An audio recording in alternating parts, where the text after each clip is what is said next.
So let us study about Viterbi decoding. So Viterbi algorithm is used to decode the convolutional codes.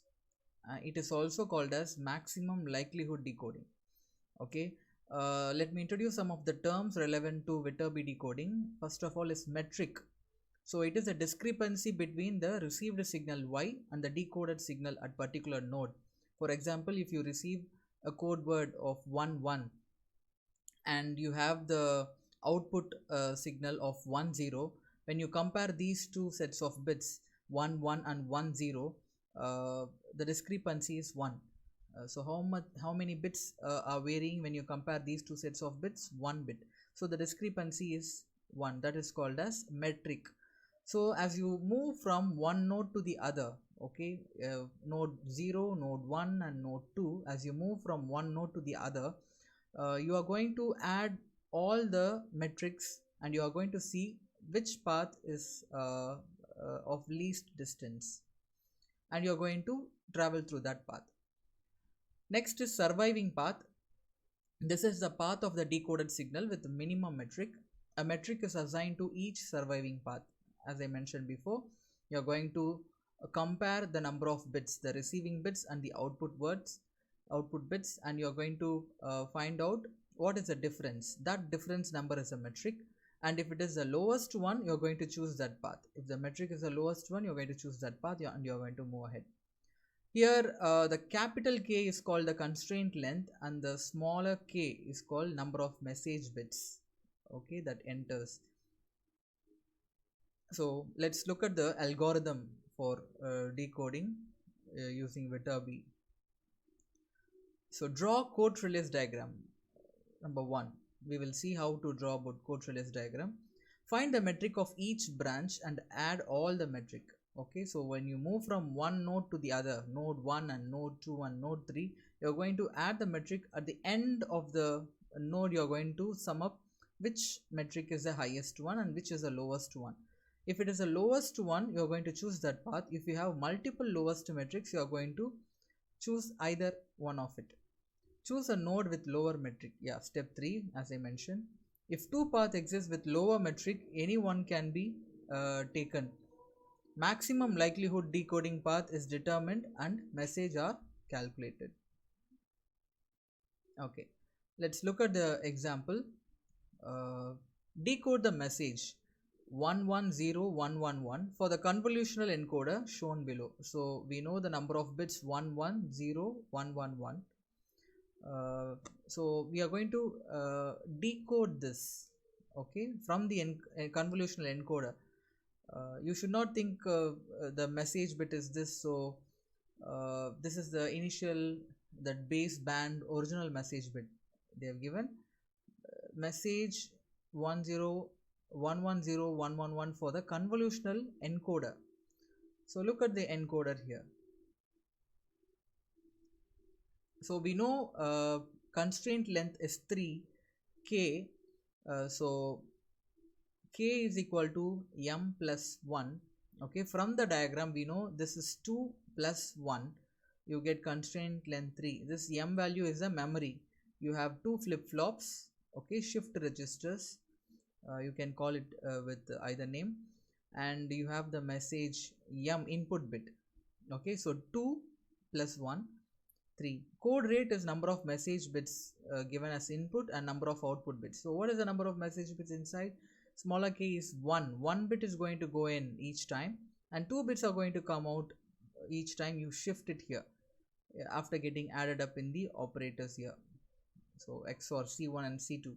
So you have k by n, small k by n, that is 1 by 2 is the code rate. Generator sequences. How do you find out the generator sequence? C1 is equal to m, m1, m2. You are going to XOR it, m XOR m1 and m1 XOR m2. Then C2 is equal to m and m2. You are XOR it. You have to XOR it. So from the equation you develop the generator sequence. G1 is equal to 1 1 1 because all the three m, m1, m and m2 are present. So 1 1 1. And C2 is m and m2. You don't have m1, so you put 0 for m1. Using all this information, I am going to design my state table. So 4 states, since we have 2 storage elements, flip-flops, 4 states are possible. A state, which is 0 0 0 1 B state, 1 0 C state, and 1 1 D state. So for each state, 2 message bit combinations are possible, 0 or 1, either 0 or 1. So for when it is 0, from the present state M1 M2, the next state is M and M1. I would like to scroll up. You look at the encoder diagram here. You have M, M1 and M2. When this message bit enters, this gets shifted to M2 and M2 will go out. So you get M, actually the next state is M and M1. So that's what we are trying to put it as a table here. M1 and M2, and here M and M1 is shown in the next state, which is also A. So when I give input, what do I infer from this? When I give an input 0, from the present state 0 0, it is going to go to the next state 0 0. Okay. So what is the output? You are going to get the output for C1. C1 is M, M1, M2. You are going to XOR it. So 0 0 is the same value.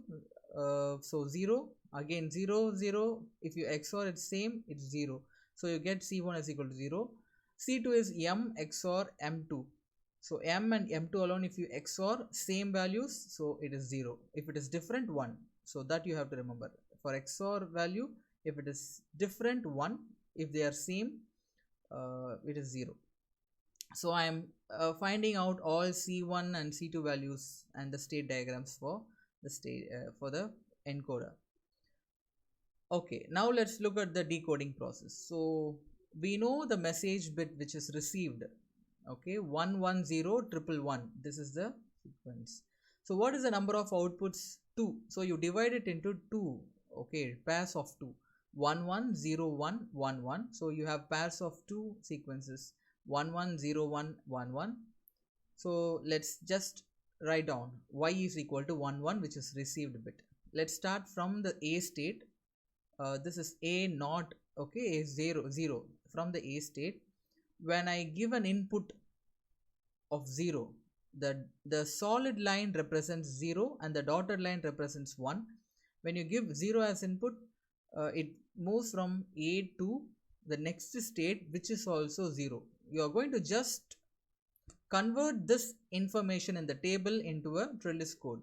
So you look at the picture here, table here, you have 0 0 present state. When you give input as 0, you are going to the next state, which is also A, and the output is 0 0.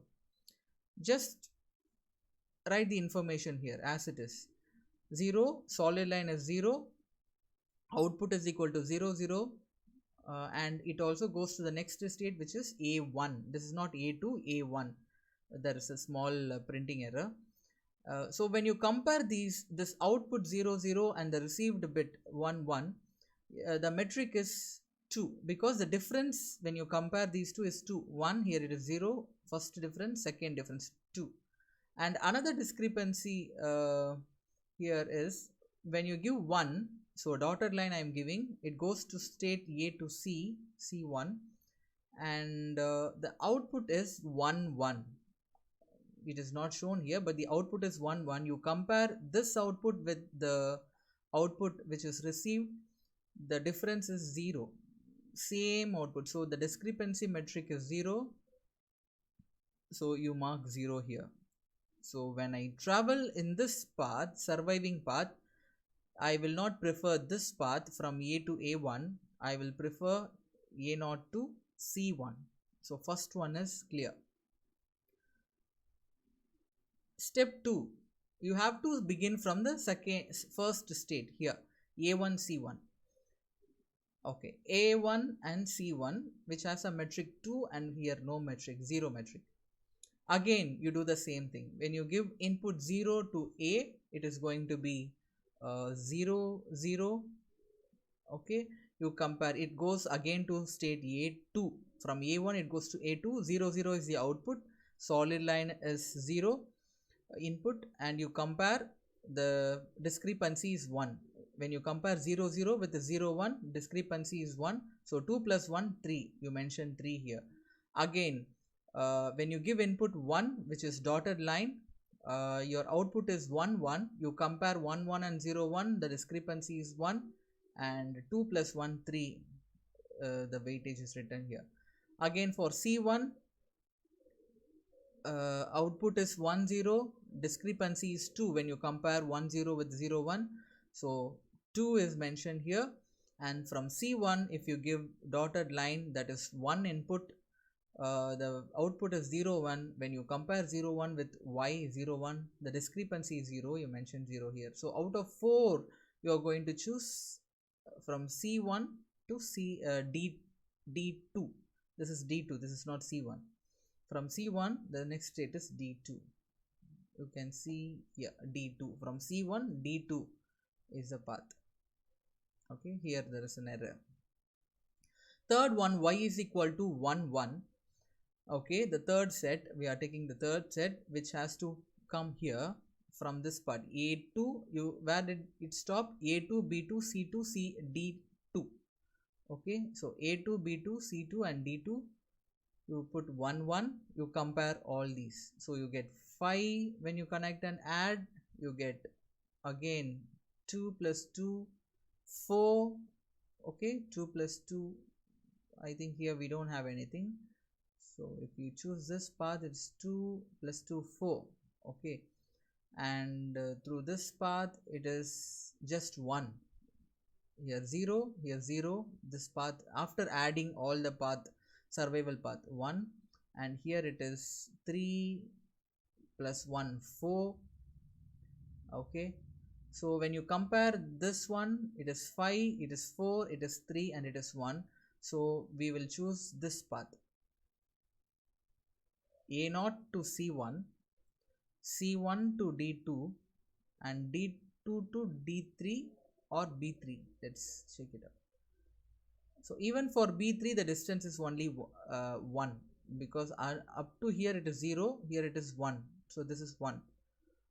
So either we can choose A0 C1 D2 B3, or we can choose A0 C1 D2 D3. So here they are preferring A0 C1 D2 B3. So received sequence is 1 1 0 1 1 1. Decode output. What is the decode output? You get 1 1 0 1 and 0 1. 1 1 0 1 and 0 1, decode output. So here there is no difference, so detected message is 1, and here there is no difference, detected message is 1. Here there is difference, 1 bit difference is there, the detected message is 0. So error status is here, there is no error status, there is no error status, yes there is an error status. So the corrected message is to be 1 1. This is also is 1. Okay, so dotted line is 1, again dotted line is 1. Here it is solid line. This solid line is giving you some error, so you are going to make it a dotted line. So this is also 1. So finally your correct message which you have decoded from the code word is 1 1 1. Thank you.